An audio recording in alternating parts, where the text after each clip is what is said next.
country, Uganda, the Pearl of Africa, under such an important theme, deepening cooperation for shared global affluence.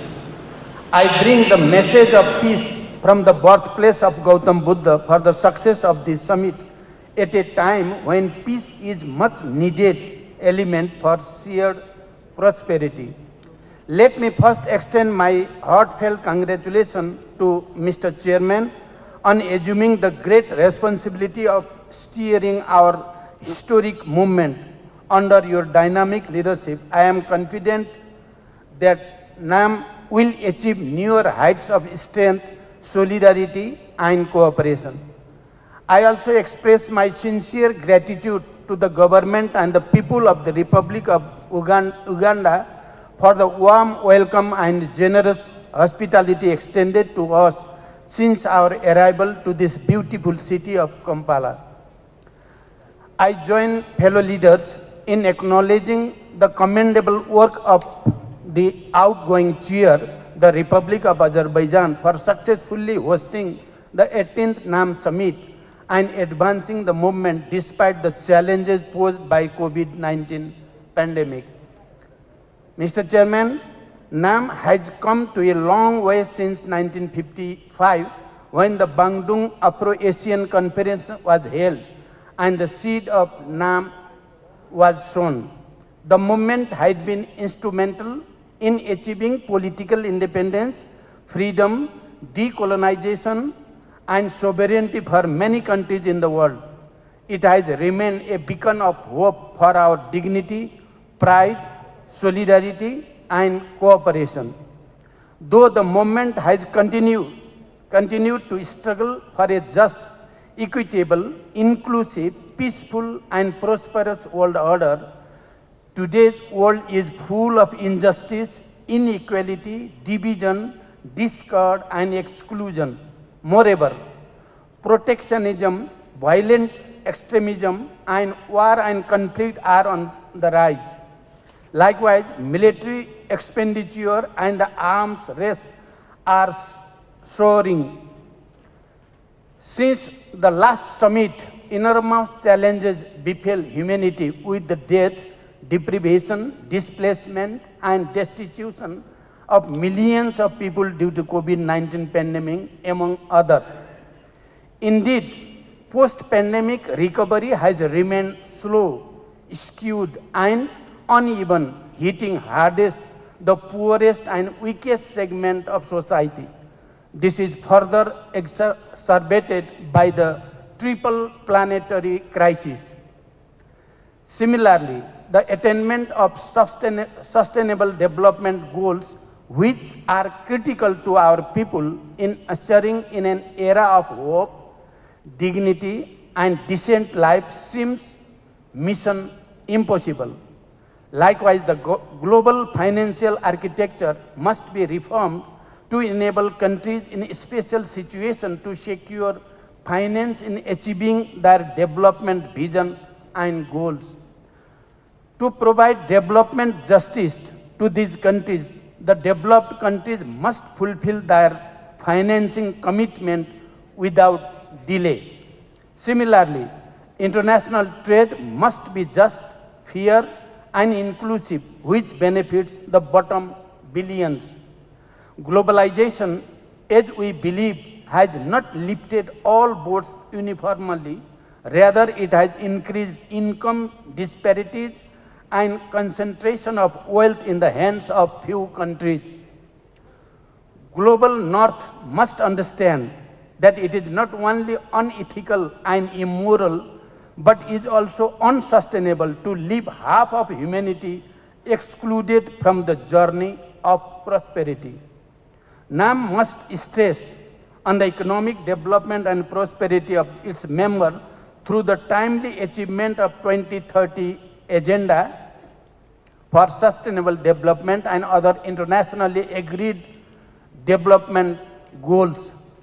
To overcome the resource deficit, along with North-South and triangular cooperation, we should also enhance South-South cooperation, as many fellow NAM members have made significant progress both in socio-economic development as well as technological advancement. Similarly, NAM should accord high priority to addressing the institutional and capacity constraints being faced by developing and least developed countries on science, technology and innovation, which have become a game changer in today's world.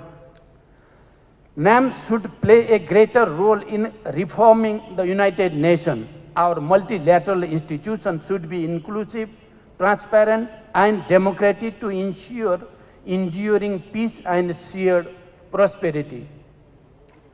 NAM must take the lead to address common and contemporary challenge we are facing.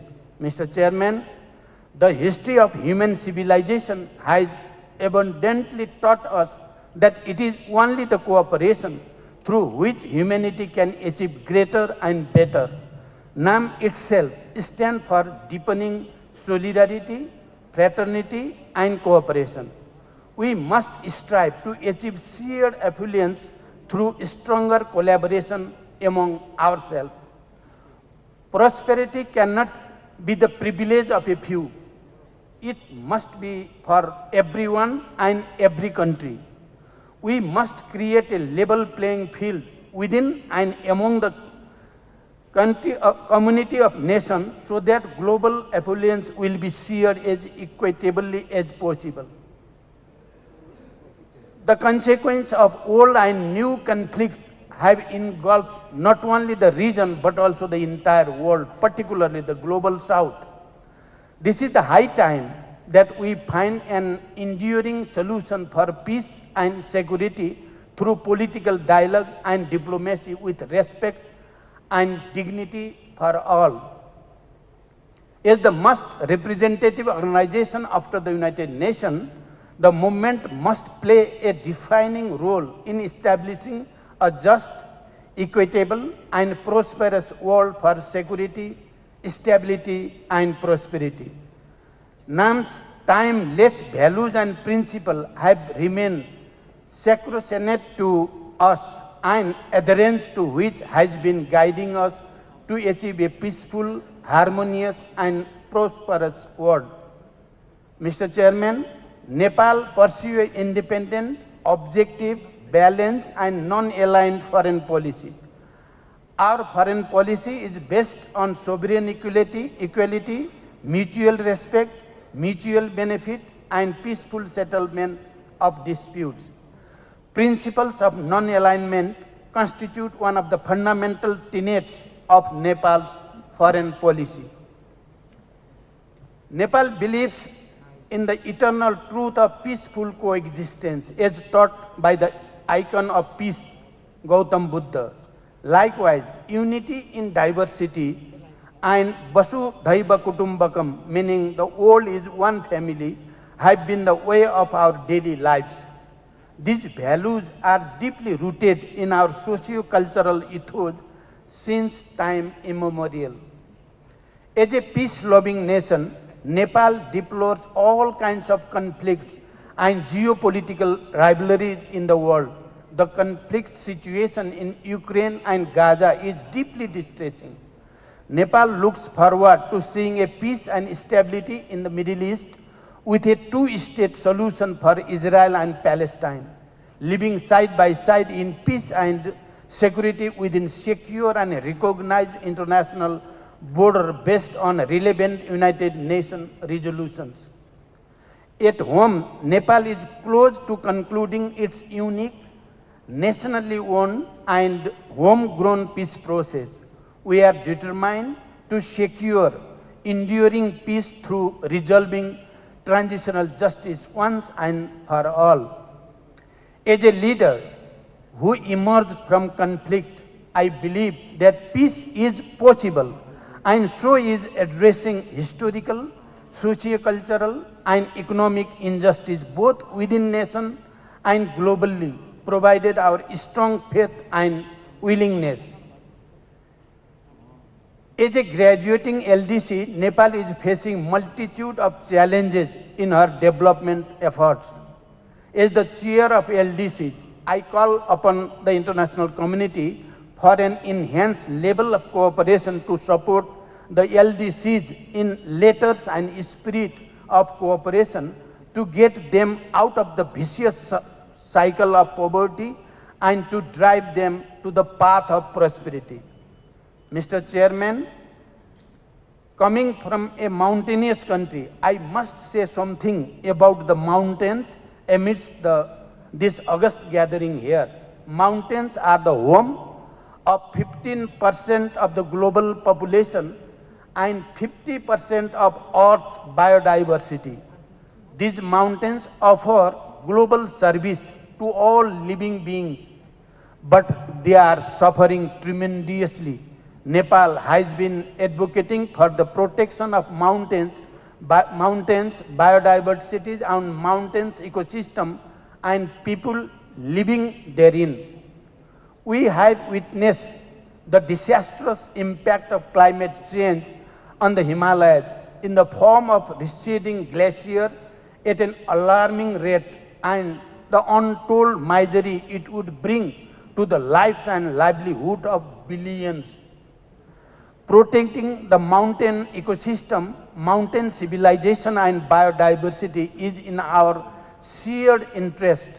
For this, I call upon fellow members to support our call, the call of the Himalayas.